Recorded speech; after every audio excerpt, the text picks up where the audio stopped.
I remember exactly when it happened. It's probably around 25 units. Okay. At that point, I was having enough cash flow where I was buying multiple units per month. And I was already now talking to friends that were wanting to invest.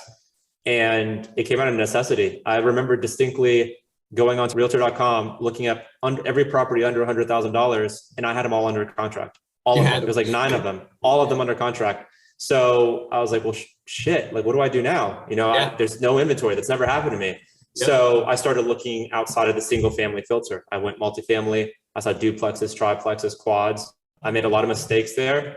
Like what? I made a lot of mistakes with buying units, for example, that weren't semi-metered. I bought a quadplex one time and it was all a 1 meter. And I got stuck paying power, water, gas. And when they're not paying for it, they don't care. They're going to, in the summer, keep it running, run up the water, the power. You'll get $1,200 power, and you can't do anything about it. You can't have them split it because they're all going to argue about who paid for what.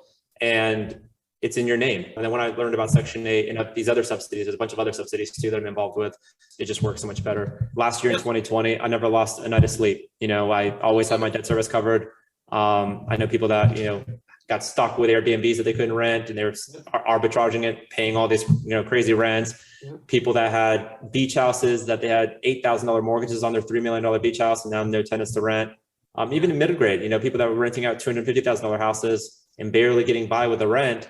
The second that unemployment spikes or you have any type of interruption in the economy, you're so susceptible, you're stuck.